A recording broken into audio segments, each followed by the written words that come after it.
Alright. Down to Comic Bento box number 2. Anyway, what's going on, guys? It is I, Sly Cooper 88, also known as Steve. And welcome back to the second Comic Bento box, which is entitled Mighty. And this was actually last month's theme. So this was last month's theme, which by last month I mean December of 2016. Because who knows when this is going to get posted. But this is the Mighty box, which was December of 2016's. So at the time that I'm recording this, it's the 11th of January.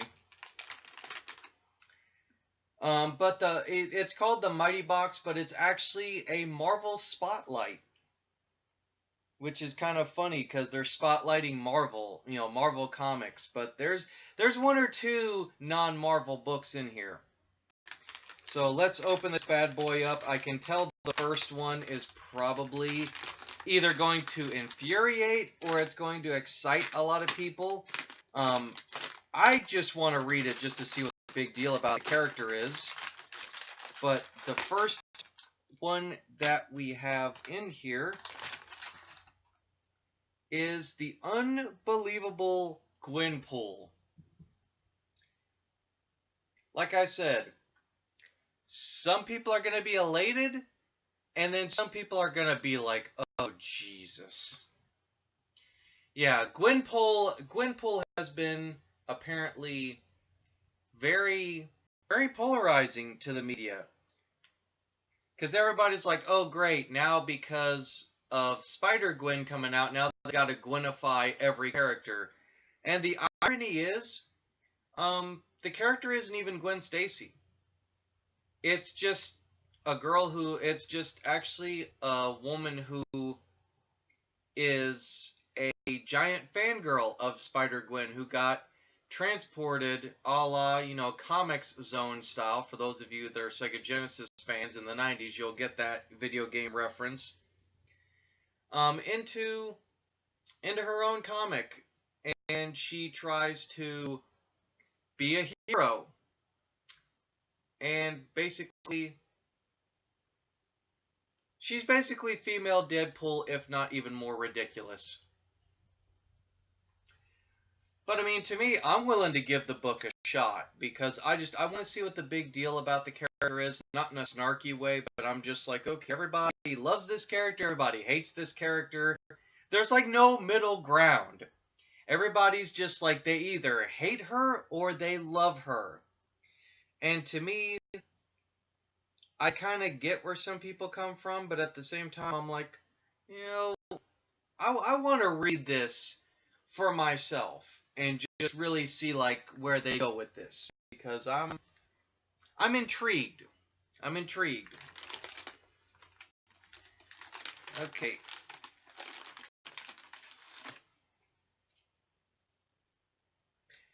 Second one up is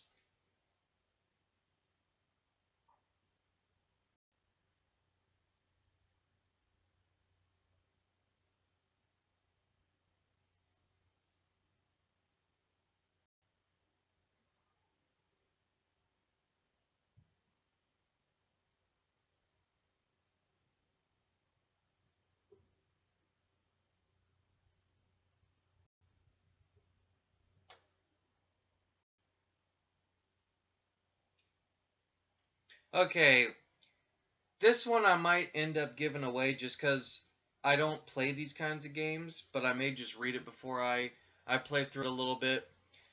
But the Pantheon War, which is based on the game Smite. So anybody who's a Smite fan can, I'm sure be excited about this. This is supposedly, according to this, the prequel comic that sets up like the entire mobile game or game in general. I don't know. I tend to avoid a lot of games on my phone. Like, I'll play Marvel Future Fight and maybe like DC Legends on occasion, but I tend to stay away from mobile games for the most part. just because a lot of them are cash grabs. Or I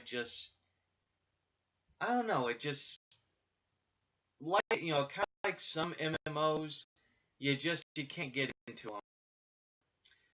But I mean, I may read through this. It may intrigue me, but I'm not sure if I'll want to play the game. But hey, fair shot. So Smite, Pantheon War. Next one up, I am excited for. Always up for some Valiant. And so from Valiant is Exo Mana War by the Sword. So that has me a little bit intrigued and excited. And apparently, from what this looks like, guys, this is actually, I think, a reprint or so of the very first volume of the modern reboot of Exo Mana War. So I'm actually a little bit excited about this, because anybody who has seen a lot of unboxing or hear me talk about it, I love a lot of the stuff that Valiant's been doing, just because they've become like the new like fresh company. That's you can dive into their universe, and it's not so convoluted and complex at times. They actually have story. They actually have story that makes a little bit of sense, but I think that's just because, it's not like Marvel or DC or even like Dark Horse or Image, where it's like there's a lot of history with characters. Their characters, I think they rebooted them to refresh it for a modern audience from like the 90s. And I got a couple of their older 90s comics. They're not bad, but you evolve or you kind of pass away, as is the case that, in working in comics. So I'm glad to see that there's a lot of Valiant titles getting shown love, alongside the Marvel and DC ones. Because Valiant kind of earned their place, I feel, in my opinion. Some people may not agree with me, and I'm okay with that. I'm not saying that Valiant's better. I'm just saying they've earned their place. And finally is the Mighty Avengers. Go figure. But it's called the Ultron Initiative. And apparently this is from when Brian Michael Bendis and Frank Cho were working together to launch an all new series. And this is apparently when Ultron decided to become a woman. Took a female android form.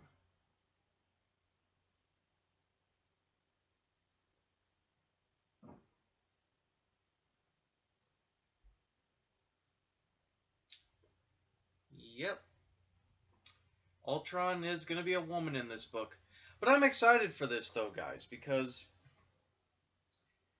I'm probably one of the few people that I don't really dislike a lot of Bendis's Avengers stuff. I do agree with some people with how he writes at times. But I don't think, like most people say, that he's the worst writer on the planet. He's a very exposition heavy guy, which some people I can see being turned off by that, but I'm kind of somewhat the same way as well, so it's like I can't really judge. But anyway, guys, that is the Marvel Spotlight / Mighty box for Comic Bento. So, not a bad box. I'm not too keen on the Smite comic, but everything else, pretty much a hit. So anyway, guys, that is all the comic book bento boxes, at least for now. Like I said, I'm pretty much doing all these in one go, so this is the last comic bento to get caught up with until the next one gets sent out to me, which I pretty much will be having sent to me pretty soon. So anyway, guys, let's get to the other boxes, and I will see you in the next one.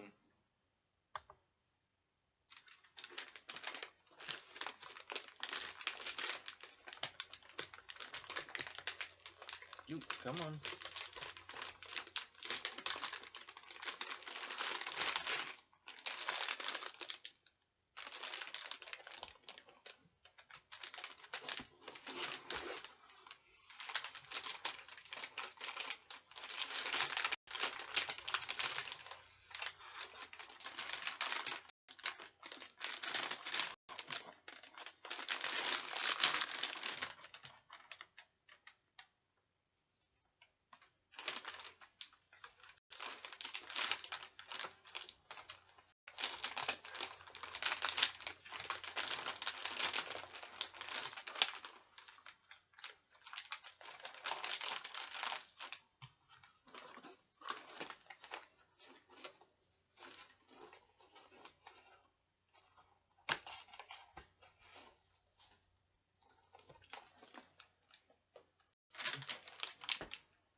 Add you over here with this one because I don't know. I mean, I'll read it real quick.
Shut up!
Daddy Pooh.